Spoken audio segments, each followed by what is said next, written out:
I have to believe that when you just relax a little bit, life's more enjoyable, you have more fun, and things go better. It's very counterintuitive that we all think more, and I'll just hustle harder. I learned that that's not the case. Like, that's the case if you want to maybe double your business, but if you want to 10x or 50x it or something, you can't hustle that much harder. Hello, everyone. Welcome to the Guidelight podcast. I'm Jason Trent, your host, and I am super excited today to introduce you to my guest, Mr. Dave Streen. And Dave, I've recently got to know Dave and know a bit about him, but I really don't want to, I'll do you a disservice if I introduce you, because you wear so many hats. That's what intrigues me about you, is you have so many different things going on. So tell our listeners a little bit about about you and kind of some of the things you do, and just give that brief overview introduction about who you are. Cool. So I would say I'm a serial entrepreneur. I have a lot of companies and kind of operate like a little kid, where if something fascinates me, I chase it, and usually wind up creating a business around it and different things. And so I've started a bunch. This past year, I've actually been trying to scale back and closing some and trying to sell some and different things, kind of how our paths crossed a little. So learning more about that world. And but yeah, I like to have fun and not take myself too seriously or anything like that. And it's worked out well for me.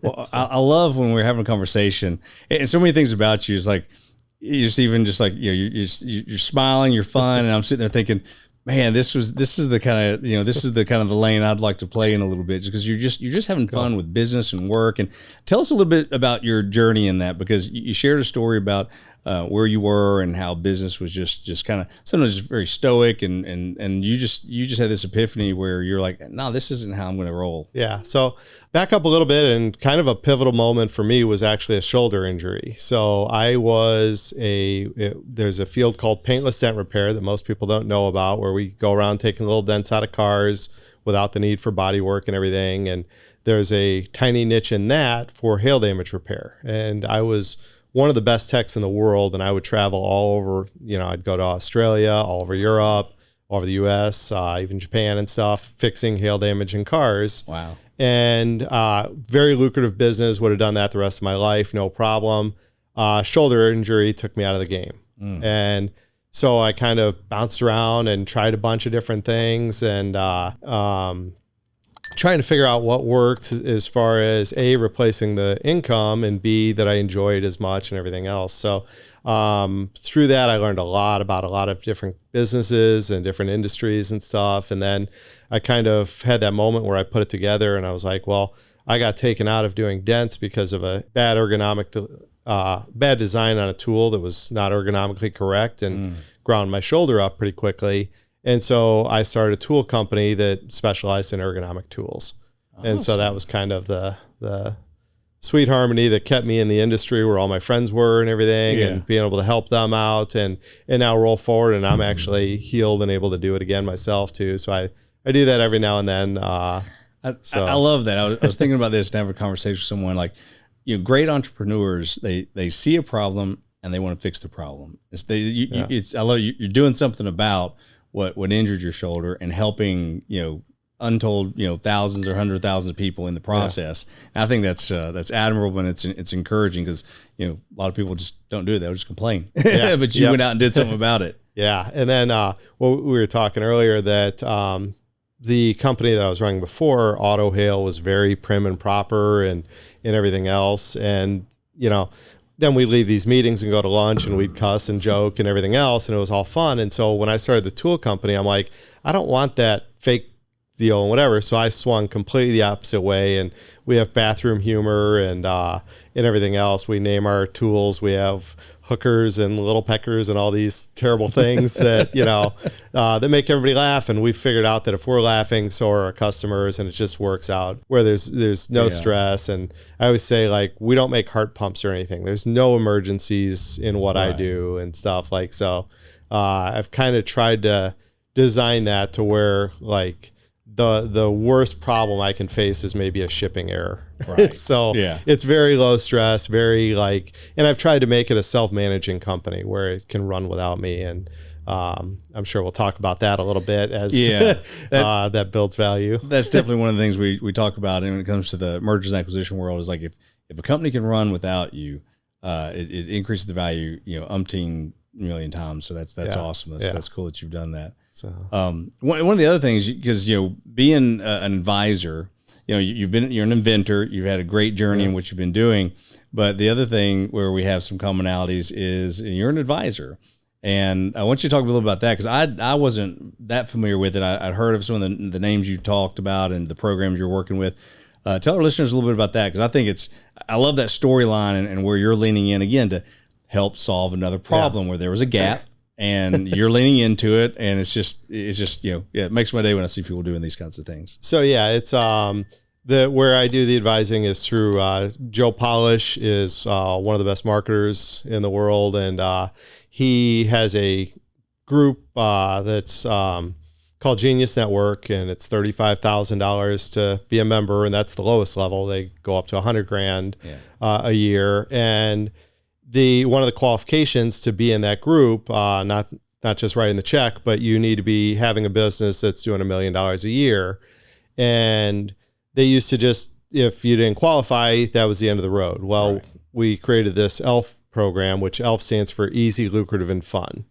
And that's the ideal business to have. Most of us have what he calls a half business: hard, annoying, lame, and frustrating. Yeah. And so basically, if you're not doing that $1 million a year, you can come into the ELF coaching program, and we get you up to that $1 million a year level while eliminating all the things that you don't like to do and that are roadblocks and bottlenecks in your business and everything. And we try and transition you from a half business to an ELF business that's thriving. I love the ELF acronym, and especially, and I can see this in you, is just the fun part. Yeah. And I think as business owners, I've come across it, and I know you've come across it, too many people are just, they're not having fun in what they do. Yeah. And it sucks the passion, sucks the drive. It just does so much. That's not good. So tell me a story maybe that you've come across where you've helped someone, really, and I really want to focus on that fun part, because I just think that's kind of what makes you who you are, of where you really showed someone how, life is too short to not have fun at what you're doing, and just to lighten up. And I have to believe that when you just relax a little bit, life's more enjoyable, you have more fun, and things go better. It's very counterintuitive that we all think more, and I'll just hustle harder and everything else. And I learned that that's not the case. Like, that's the case if you want to maybe double your business, but if you want to 10x or 50x it or something, you can't hustle that much harder. You can't work that many more hours. Yeah. And what happens is you burn out. Yeah. And so thinking much bigger makes you think much differently. And then you think more strategically, and you figure out, hey, if I want to 10x my company next year, I can't work 10 times harder, 10 times longer. I need to do things differently. And so being in that different mindset is what helps you achieve greater things, I think. And it's again, very counterintuitive. It's just, I always use the analogy of, it's like a cat. Money is, if you chase it, it's going to run from you. You need to step back and strategically think, all right, how can I legit help people? Yes. And if you come from that aspect of doing the right thing the right way, then the money's the byproduct of it. But most of us don't understand that when we're, in the game and hustling and narrow focus and everything else. So, which I think most of us, if we don't live there constantly, we've all been there. Exactly. So I've always said that, and just trying to walk and coach people through that. If like you said, the money is the focal point, you're aiming at the wrong target, and you've just got to recalibrate and rethink about what you're doing. And that's right. Mission, vision, values, all those things are so important to stay focused and to think outside the box. I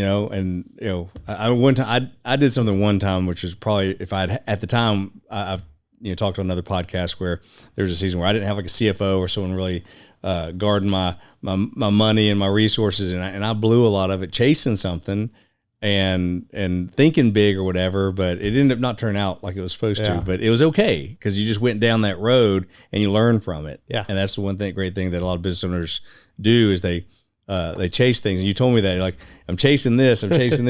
What's one of those experiences where you chase something down the wrong road, but you learn from it. It's something that'll stick with you forever because it'll just be part of who you are. So what's one of those things? So I would say that I have over 150 of those things. So in the process of when I got my injury and I was chasing all these different rabbits and whatever, I realized that over the course of a decade, I had started over 150 different projects and companies and different things. I was, again, so in the weeds that I wasn't seeing that I'm giving everything 5% attention. Yeah. Whereas if I picked one thing, and was actually in a car ride with Gino Wickman, EOS. And for the EOS. Yeah, and he's so amazing. And he goes, Dave, be greedy. He goes, people pay a lot of money for this kind of one-on-one attention and whatever. So get your answers questions. Yeah. And I just spewed everything. And he gave the best advice. He said, Dave, you have one ass. Why are you trying to ride so many horses? I love it. And so that was a real eye opener. And so I've really scaled back. And that's what got me into some of the projects were easy. Just kill them. Yeah. Some of the projects had a lot of value and a lot of effort and energy and everything else put into them. I didn't want to just kill them. Right. And so the other options are find somebody to run it for me. And I tried that route and wound up that takes a lot of time to get somebody up to speed, and they're never going to run it the way you'd run it and everything else. And so that's what led to learning about, exiting. And I've bought and sold a couple small companies over the years and stuff. But like I say, the past 2 years, I've really been trying to learn and live in your world and see what that's about. And probably the biggest epiphany that I think helps everybody is the fact that when you are running your company through that lens of I'm going to exit, which, we all exit, whether we die, give it to our kids, sell it, we all exit at some point. Yeah. So doing that strategically is a whole lot better than just, work till you drop kind of thing. And so I started learning all that. And when you run your company through the lens of this is being built for somebody else, you focus a lot more on the things that add real value and not just vanity and ego things and whatever. You make better decisions. And I use the example, like if you're hungry and you just go in the kitchen to make a sandwich, you're just going to make a sandwich. You've done it 1,000 times, right? But we're new friends. If you're going to make me a sandwich, you're going to get out the good stuff. You're going to take a little more care in how you make it and stuff. And that's kind of what you do. I'm going to double the meat for you. Yeah, exactly. And so just having that different perspective on how you're running it, like we think we're running our company the best way we can for ourselves. And it's almost laughable when you get above the noise and how much you're not running it the most efficient and most effective way. When we were looking to sell our business, and we started going through the moves and just everything we had to do to prepare it, and we had a short time frame, and that's why I always tell people don't do it like I did it, because I had such a short window. If you can do all these things prior, but as I went down that path of being efficient and just the stewardship of your resources and what are you spending on what and why, you answer all those questions and what are they going to want to do? Well, they're not going to want to do this. They're not going to do this. You start looking at all that like, why did I do all that? Why did I do all that? And you learn. And then I saw how much profit I could have been making if I'd cut these other things out. And I was like, well, now they're going to get all that profit. It was okay because it would help my multiple, but it was still one of those things where, like you said, if you build it like you're going to sell it, and there's a great book I mentioned to you, Built to Sell by John Warlow. Yeah. I always recommend people to if you're a business owner, doesn't matter if you're ever going to sell your business, read that book because it helps you. It's a fictional book based on true principles, and it was kind of one of those things where this guy was doing a lot of things, but not certain things that were profitable and well, and it's kind of mimics your story a little bit. Where with that's a trip. Gino Wickman, that's awesome. Yeah. Traction's one of my favorite books. Yeah. We implement EOS in our organization, and for people out there that don't know that book or whatever, check it out because it's a game changer. Just for sure. And just that's exciting that you got to spend some time with him. Yeah, just focus. It's probably the most important word, I think. But that said, is I know I could have made a lot more money if I stayed on one thing and, compound interest effect and all of that.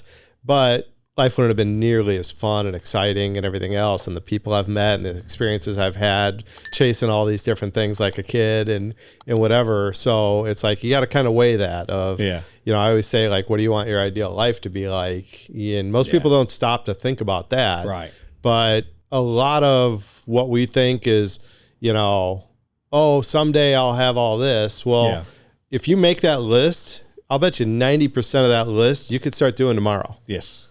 And so little pivots and little tweaks and being intentional about it, we can live our best lives now. And I love what you're talking about there, because I bet if you make that list, if you really think about it, a lot of things that are really meaningful and things that will last, it doesn't cost money. It's just time and attention. Yeah. Like, it's not like, I need this second home. It's really just about, I need more intentional time with my family. Like, it doesn't take a second home to do that. And so I love that challenge for people. So tell me a little bit about what you're working on today. Like, we were talking a little bit about you, and so I was really intrigued. I didn't get to go deep into that with what you showed me on your website, but tell me about the books and some of that, the authors and all that kind of stuff, because I love that. So the books, I'll back up again. The book started, I was teaching the ELF coaching program, and the concept at the time was that a book could help every entrepreneur. It makes you the authority in your field. It helps you clarify your thoughts and actions. It just does all these magic things. So I was helping everybody to write their books. Well, I don't want to be a hypocrite, and you guys should all have books, and I don't have one. So I took, and I cheated. I had, what I was creating was my brother-in-law works for Lennox, and they have a playbook where they can go to the playbook when you come across something or whatever. And he goes, you need a playbook, Dave. So I had started compiling a playbook that there are certain things that I'd only do once or twice a year, and I'd make the same mistake each time I'd do it. Yeah. So I wrote down checklists and different things. So when I am doing that thing, I can go and look at my playbook and whatever. So again, to cheat, I took the playbook and turned it into a book real quick. I love that, though. And it wound up becoming, that one's called my first book, and it's Inventing from Mind to Market. And I've brought over 100 products to market successfully, and it's basically the most bare bones how I do it thing. And again, it started as my playbook. This is what I do. And so that's what that book is. And then from there, most of the companies I've started are because I cannot stand getting screwed or watching my friends get screwed. Yeah. Well, this whole book journey, I saw people hiring different people for different services and be a bestseller, pay this, all the different things.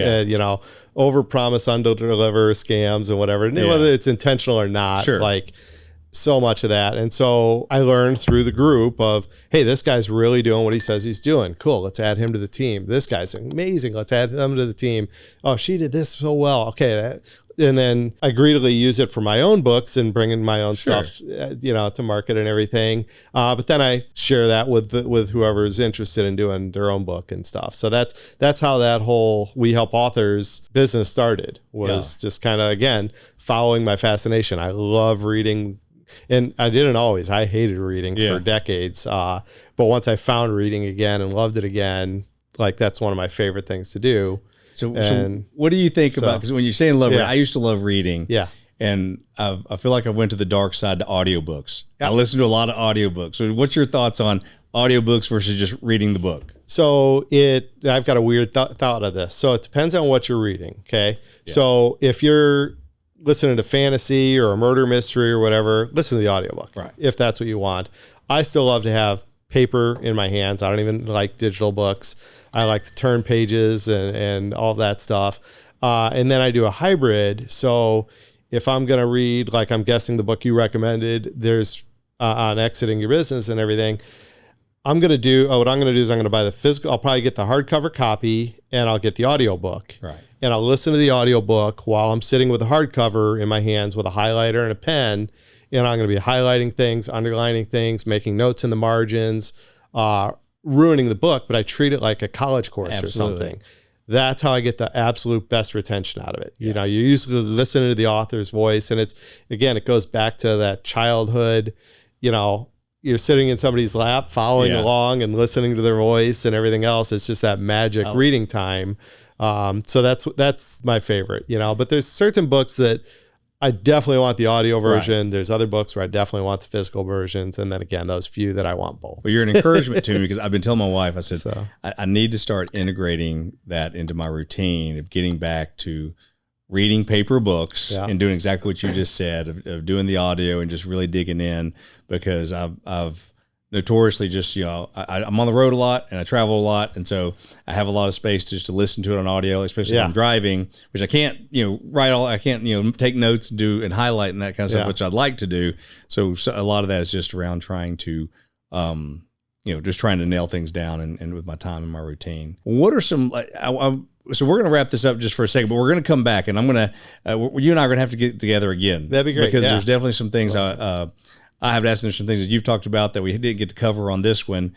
But for our listeners out there, tell them how they can reach out to you, how they can find you, because like I said, I'm excited to get to know you better. And like I said, there's so many more things I want to talk to you about that we'll talk about again. But let our listeners know how they can. Cool. So my website's davestreen.com. It's just like street, but with an N, like nice on the end of it. And you can go to talk to Dave, the number 2. So talk, the number 2, Dave.com, to reach out to me. And I love hearing from people. And if you have questions or feedback or anything, please reach out. Well, hey, thanks again. And to our audience, thank you for your time. And like I said, if this material was helpful, definitely check out Dave. We've talked about how you can continue to like and subscribe to this podcast to hear about other people like Dave that we kind of like to bring to the table and bring to you. So we appreciate your time and have a great day.